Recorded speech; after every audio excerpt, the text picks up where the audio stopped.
Hi, welcome to my class. I am Sayyid Rashid. We are learning 9th class physics, laws of motion. Okay? यहाँ पे एक activity दिए हुआ है student हमको. दिस पार्ट आपको बोर्ड पे ज़रूर दिखेगा.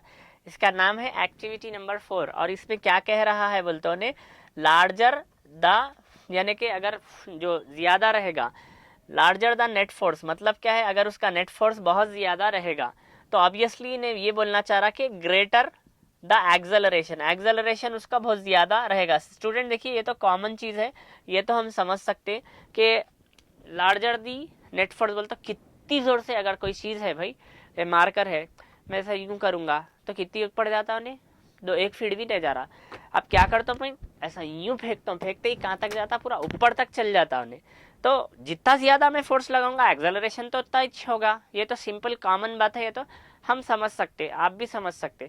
लेकिन एक्टिविटी के बेस पे थोड़ा सा इसको समझाने के लिए बता रहा था उन्हें, तो मैं वो एक खुद रीड कर लेता हूँ.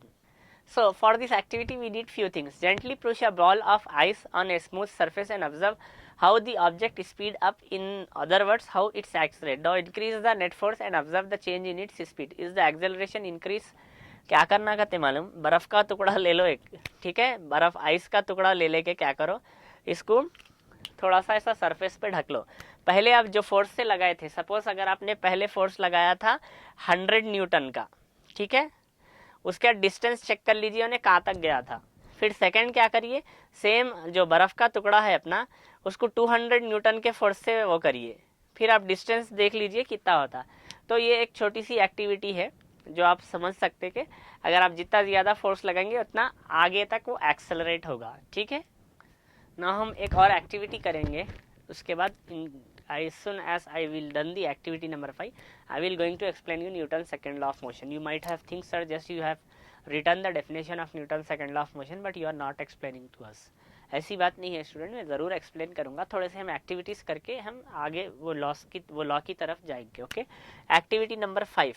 ठीक है, एक्टिविटी नंबर 5 क्या बोल रहा है तो देखिए आप देख सकते यहाँ पे लिखे हुआ है लार्जर द मास, यानी कि अगर मास लार्ज रहा, ओके, तो क्या हो जाता कहते smaller the acceleration. Obviously student ये तो ये बात भी हम समझ सकते कि अगर मास ज़्यादा रहा तो एक्सेलरेशन. इसके लिए छोटा सा एक देखिए, apply a force on ice block, it undergo some acceleration. Now take a block of ice with greater mass but apply almost the same force on this ice block and observe the acceleration. मैं क्या कर रहा हूँ, एक बर्फ़ का टुकड़ा ले लिया, ओके, ले लेने के बाद फोर्स अप्लाई करा मैं इसके ऊपर. से अगर फोर्स में 100 न्यूटन्स का अप्लाई कर दिया, 100 न्यूटन का अप्लाई करने के बाद मैं देखा कि उन्हें कितना एक्सेलरेट हो रहा, वो चेक कर लिया मैं. ऑब्जर्वेशन फर्स्ट लिख लिए अपन. सेकंड क्या करेंगे, ब्लॉक को क्या करिए, थोड़ा सा बड़ा वाला ब्लॉक ले लीजिए. बड़ा वाला ब्लॉक ले लेके ऑलमोस्ट सेम फोर्स, अगर आपके पास कुछ मेज़र है फोर्स मेज़र करना तो ठीक है, नहीं तो ऑलमोस्ट सेम फोर्स, सपोज मैंने 105 न्यूटन या सेम 100 न्यूटन ही अप्लाई कर दिया इसके ऊपर. अप्लाई करने के बाद फिर आप देखिए कि ये जो लार्जर, ये क्या हो गया, ये हो गया अपना स्मॉल वाला ब्लॉक और ये हो गया लार्ज वाला ब्लॉक. ठीक है, अब आप देखिए एक्सेलरेशन कितनी दूर जाता है. In the both cases the object accelerate but we in the both cases the object accelerates but we can observe in second case it does not speed up as quickly as before. दोनों ही cases में आप देख सकते कि इन्हें भी accelerate हुआ, इन्हें भी एक्सेलरेट हुआ, मगर फ़र्क ये था कि जब जैसा ही हम इसको टच करे थे थोड़ा सा जल्दी एक्सेलरेट हो गया हमने, लेकिन इसको एक्सेलरेट होने में थोड़ा सा फ्रैक्शन ऑफ सेकंड टाइम लग गया. सपोज अगर आपको 1 सेकंड में ये एक्सेलरेट हो गया तो इसको कम से कम 1.5 सेकंड तो होते. अब सर बोलेंगे, आप लोग बोलेंगे सर 1 सेकंड 1.5 सेकंड कैसा मेज़र करना. Student make sure you are in 9th class, you need to work out, you need to put the efforts. This is not a thing like you have playing. You need to put some efforts also and you need to think critically. You have to understand this thing, especially the student who are willing to take MPC or BPC in intermediate. You have to put efforts. थोड़ा सा आप कोशिश करिए, थोड़ा सा मेहनत करिए, ज़रूर आता सब. तो आप बोलेंगे 1 सेकंड 1.5 सेकंड कैसा मेज़र करना है, करना पड़ता बाबा. स्मार्टफोन है ना, तुम लोगों के स्टॉप वॉच ऑन करके देखो, मालूम होता 1 सेकंड भी दिखता, 1.5 सेकंड भी दिखता, उसमें करे तो सब होता बाबा, करना पड़ता. You have to do. If you do means everything will possible. आपको एक इंग्लिश में कहावत भी होंगी, where there is a will there is a way. जिधर हम कोशिश करेंगे उधर रास्ता हमको ज़रूर मिल जाएगा. तो देखिए यहाँ पे आप ऑब्जर्व करेंगे कि अगर ये छोटा ब्लॉक था, अगर 1 सेकंड के अंदर चले गया तो इसको ऑलमोस्ट 1.5 सेकंड भी लग सकता है। तो from the above example what have you notice, जो बड़ा जो एग्जाम्पल्स आपको दिया गया है इसमें आपने क्या नोटिस किया, व्हाट हैव यू नोटिस। तो देखिए, the larger the net force the greater the acceleration, if the mass of the body is constant and also larger the mass lesser the acceleration if a constant net force is apply. तो अब यहाँ पे क्या बोल रहा कि उन्हें अगरचे के फोर्स लार्ज रहा, नेट फोर्स, और एक्सेलरेशन क्या होता, ग्रेटर होता, अगर मास अगर कांस्टेंट रहा, अगरचे के, यानी कि यहाँ पे केसेस बताता हूँ मैं पहले। फर्स्ट केस 1 में क्या हो रहा, देखिए थोड़ा सा अंडरस्टैंडिंग के लिए लिख रहा हूँ मैं आपको। केस 1 में क्या हो रहा, नेट फोर्स क्या रह रहा, फोर्स क्या रह रहा, मोर रह रहा, फोर्स मोर रह रहा, और तो एक्सेलरेशन भी क्या रहेगा आपको, मोरिच रहेगा, फर्स्ट केस। सेकंड केस में क्या हो रहा, मास मोर रह रहा, मास क्या रह रहा उसका, ज्यादा रह रहा, और एक्सेलरेशन कितना रह रहा, जो पहले था कांस्टेंट रह रहा सेकंड केस पे, सॉरी यहाँ पे फर्स्ट मोर फोर्स है, मोर एक्सेलरेशन है, यहाँ पे मास क्या है आपका, कांस्टेंट है। ओके, कांस्टेंट यानी कि ना बढ़ता ना कम होता, जैसा था वैसा कांस्टेंट है। और यहाँ पे नेक्स्ट केस में क्या होगा, यहाँ पे नेक्स्ट केस में मास क्या हो गया, थोड़ा सा ज्यादा हो गया, फर्स्ट में कांस्टेंट था, ज्यादा हो गया था। तो अगर चेक यहाँ पे आपको जो कांस्टेंट मास है, यानी कि इससे लेस है, ये जो मास है इससे लेस है, सेम फोर्स, ये एग्जाम्पल आपको बताना चाह रहा हूँ कि अगर यहाँ पे दो जगह क्या था, फोर्स ऑलमोस्ट सेम था, लेकिन इन्हें बड़ा ब्लॉक था, इन्हें छोटा था, तो इसी की वजह से इन्हें जल्दी एक्सेलरेट हो गया और इन्हें बढ़ के तेजी से एक्सेलरेट हो गया। नाउ अब हम पढ़ेंगे Newton second law. Newton second law क्या है, according to the Newton second law it's state, ये क्या स्टेट करता है, यहाँ पे आप देखिए मैंने ऑलरेडी डेफिनेशन बोर्ड पे आपके लिख दिया है। Second law of motion, that is, इसके 3 नाम रह सकते हैं स्टूडेंट। एक तो सेकेंड लॉ ऑफ मोशन हो गया, दूसरा नाम क्या हो सकता है उन्हें, न्यूटन सेकेंड लॉ, ठीक है, न्यूटन सेकेंड लॉ। अब थर्ड नाम आप डेफिनेशन पढ़ने के बाद थर्ड नाम तुलना देना, समझे ना। देखिए डेफिनेशन, 2 नाम तो आपको मालूम हो गए, second law of motion, Newton, देखिए Newton second law, it state that the rate of change of momentum, इन्हें स्टेट करता जो rate of change of momentum है ऑफ एन ऑब्जेक्ट, कौन से भी ऑब्जेक्ट का, is directly proportional to the net force apply on object, यानी कि उसका जो मोमेंटम है बढ़ना है या कम होना है या फिर तेज होना है, स्लो होना है, ये किसके ऊपर डिपेंड करेगा, जो फोर्स हमने उसको अप्लाई किया था उसके, यानी जो उसका ये जो मोमेंटम है, either it is going to less or more, it will directly proportional और dependent on the net force we are apply, जो net force हमने अप्लाई किया था उस पर डिपेंड रहता है। स्टूडेंट इसका एक फार्मूला भी है न्यूटन सेकेंड लॉ का, यहाँ पे आपको देखिए F is equals to m a हो जाएगा, force is equals to mass into acceleration. ये Newton second law of motion के लिए हम ये स्मॉल सिंबल भी वो कर सकते हैं। तो अब आप इसका और एक नाम क्या बोल सकते हैं मालूम, न्यूटन सेकेंड लॉ या सेकेंड लॉ ऑफ मोशन का, इसको लॉ ऑफ मोमेंटम भी बोलते हैं, लॉ ऑफ फोर्स भी बोलते हैं, बट लॉ ऑफ मोमेंटम के नाम से ज़्यादा जाना जाता है उन्हें।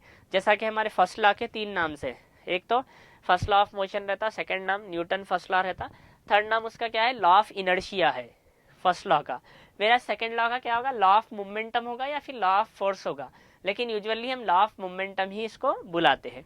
तो न्यूटन का second law is very very important, you need to copy this Newton second law from here to here and you need to write this formula also, okay? कुछ इस तरीके से आपको ये पूरा यहाँ से लेके, देखिए मैं टिक कर रहा हूँ फ्लावर ब्रैकेट में, यहाँ तक करना है। Now hope you understood the Newton second law of motion. Now we will going to continue our Newton's third law, okay? You know that Newton's third law of motion is also called as only the third law of motion. Now I am giving the example before directly explaining you the definition. First is pulling to spring balance. अब यहाँ पे थोड़ा सा देखिए मैं read करता हूँ, उसके बाद हिंदी में समझा देता हूँ। Let's take two spring balance of equal calibration.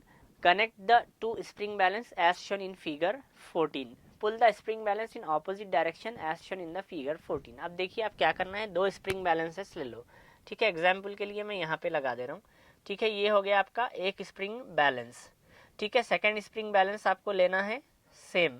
अब लेने के बाद ये दोनों को इक्वल फोर्स से खींचिए, दो हाथों से इक्वल फोर्स से।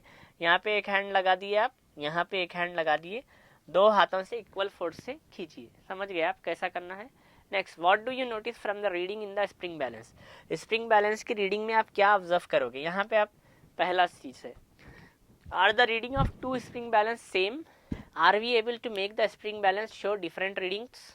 ये आपको कुछ सवालात है। तो पहले सवाल का जवाब मैं आपको दूंगा कि यहाँ पे डिपेंड करेगा स्टूडेंट के, जैसा ही आप दोनों को एक साथ फोर्स लगाओगे तो इसकी जो रीडिंग रहेगी जितनी इसमें बताया, जैसा कि सपोज अगर यहाँ पे 1 kg बताया तो यहाँ पे भी 1 kg बताएगा, but you are not suppose to cheat.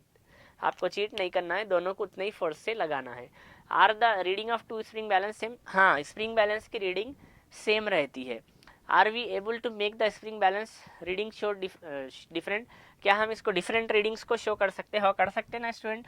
इसको थोड़ा हल्के फोर्स से खींचिए, इसको ज़रा दबा के खींचिए, तो यहाँ पे क्या बताएगा 1 kg, वेराज यहाँ पे बता देगा आपको 2 kg 3 kg ऐसा। ठीक है, तो ये आपको समझ नहीं आ रही चीज़, होप यू अंडरस्टैंडिंग। सो देखिए अभी अब यहाँ पे हम न्यूटन का थर्ड लॉ पढ़ेंगे डायरेक्ट। इसका स्टेटमेंट देखिए पहले आप, थर्ड लॉ ऑफ मोशन, ठीक है, और Newton third law, it states that, इन्हें स्टेट करेगा, क्या स्टेट करेगा, when an object exert a force, एक ऑब्जेक्ट है एक्सर्ट कर रहा फोर्स पे, फोर्स सपोज ये एक ऑब्जेक्ट है, ऑब्जेक्ट ए है समझिए, और यहाँ पे एक ऑब्जेक्ट बी है आपका, तो उन्हें क्या कर रहा, when an object exert a force, ये ऑब्जेक्ट क्या कर रहा, इसके ऊपर फोर्स एक्सर्ट कर रहा, ठीक है। The second object also exert force, जो सेकेंड वाला ऑब्जेक्ट रहता है उन्हें भी एक्सर्ट करेगा force on the first one, जो फर्स्ट वाले ऑब्जेक्ट पे, which is equal in magnitude but opposite in direction, उसका मैग्नीट्यूड यानी कि वैल्यू सेम रहेगी, डायरेक्शन ऑपोजिट रहेगा। तो ये Newton third law of motion बोलता है हमको। इसका अगर हम नाम देखा गया तो इसको आपको दो नाम तो जैसा कि मालूम, Newton third law of motion है और थर्ड लॉ ऑफ मोशन है। इसका जो तीसरा नाम हो सकता है लॉ ऑफ एक्शन बोलते हैं इसको, और इसका शॉर्टकट स्टेटमेंट भी हमारे पास है, वो ये है कि यहाँ पे लिख रहा हूँ मैं, आप देख सकते हैं, hope you can see this part of the board, every action has an equal and opposite reaction. Okay, ये स्टेटमेंट यानी कि अगर आपको ये याद होने में मुश्किल हो रहा तो आप इतना भी बोल सकते हैं, every action has an equal and opposite reaction. But यहाँ पे एक छोटी चीज़ आपको डिफाइन करना है, इक्वल के बाजू करना है आपको equal in magnitude. Okay, magnitude में ये इक्वल होता है, और ऑपोजिट, ऑपोजिट किस में होगा ये, come on student you can say, opposite in direction, जो डायरेक्शन है वो ऑपोजिट रहता। तो अगर आपको ये अगर पढ़ने में दिक्कत हो रही है ये लॉ, तो आप ये शॉर्टकट भी पढ़ सकते, every action has an equal and opposite reaction, equal in magnitude, opposite in direction. तो ये आपका न्यूटन का थर्ड लॉ हो गया, समझ गए आप। इसके कुछ एग्जाम्पल्स मैं आपको दे देता हूँ। पहला एग्जाम्पल हमारे पास है, when we are hitting ball on the wall, अगर हम वॉल है ना, वॉल के ऊपर बॉल को हिट कीजिए तो क्या होगा, जो बॉल हमारी तरफ वापस आएगा, जो फोर्स से हमने मारा था, सपोज हमने 100 न्यूटन से अगर उसको हिट किया था, सेम 100 न्यूटन के फोर्स से जाएगा उन्हें वापस, यानी उसकी वैल्यू क्या रहेगी, इक्वल रहेगी, लेकिन उसका जो डायरेक्शन रहेगा वो ऑपोजिट रहेगा। वैसे ही आपको, जैसा कि हम नाव रहता यानी कि बोट्स रहते, कश्ती, कश्ती में क्या करते, उसका एक हैंड रहता जिससे ऐसा पानी को क्या करना चाहते हैं, पीछे की तरफ ढकलना चाहते पानी को, लेकिन बोट क्या होता आगे की तरफ चले जाता।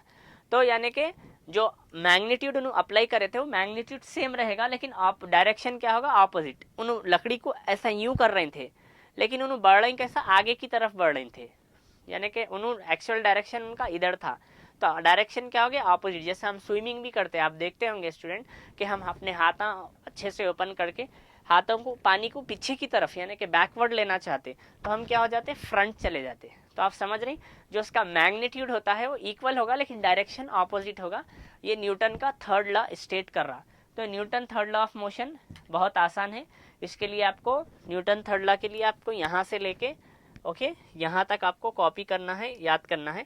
अगर इनकेस ये स्टेटमेंट पे आपको कुछ प्रॉब्लम हो रही तो आप यहाँ से लेके यहाँ तक भी आप इसको कॉपी करके याद कर सकते। सो ये है न्यूटन का third law of motion. After that I like to give you more example related to the Newton third law of motion. जैसा कि रॉकेट रहता, रॉकेट को जब उड़ाया जाता, रॉकेट के नीचे बहुत सारे गैसेस रहते, तो गैसेस की जो मैग्नीट्यूड है नीचे की तरफ जाता, लेकिन जब रॉकेट उड़ता कैसा, ऑपोजिट डायरेक्शन में चले जाता। ये एक एग्जाम्पल है Newton third law of motion का। और एक Newton third law of motion का एग्जाम्पल ये हो सकता, आपको बलून को ब्लो करना है ना, कि फूंक दीजिए फुग्गे को, फूंक के आप छोड़िए, छोड़ने पे क्या होगा कि जो फुग्गा होता है वो यूजुअली जो डायरेक्शन में आप छोड़ नहीं, जैसा कि सपोज ये आपका बलून है स्टूडेंट, अब तुम ना थोड़ा जोक ना को करो सर ये कैसा बलून है बोल के, this is just rough diagram I want to draw to like explain you. अब आपको छोड़ दिए तो आप देखेंगे कि जो हवा एयर जो है इधर की तरफ निकलेगी तो बलून इधर की तरफ जाएगा। सेम बलून के डायरेक्शन को आप कुछ इधर साइड रखिए, ओके, इधर साइड रखेंगे तो जो एयर है इधर जाएगी और बलून इधर जाएगा। तो यहाँ से क्या हो रहा, मैग्नीट्यूड तो सेम रह रहा लेकिन डायरेक्शन ऑपोजिट हो रहा। वैसे ही जैसा कि आप देख सकते हैं, अगर आप बलून को अगर आप ऐसा छोड़ देंगे तो हवा एयर उधर की तरफ जाएगी, बलून इधर इधर इधर इधर घूमेगा, डायरेक्ट नीचे नहीं जाएगा, उन्हें थोड़ा सा घूमता है। तो इस तरीके से ये एग्जाम्पल्स है Newton third law of motion के। इससे रिलेटेड हम थोड़ा और कुछ टॉपिक करेंगे, उसके बाद हमारा जो थर्ड चैप्टर है लॉ ऑफ मोशन कंप्लीट हो जाएगा। Okay, till here the session is done for today's section. You are with Syed Rashid and we were learning about physics 9th class chapter number 3 law of motion. Have a great time. Thank you.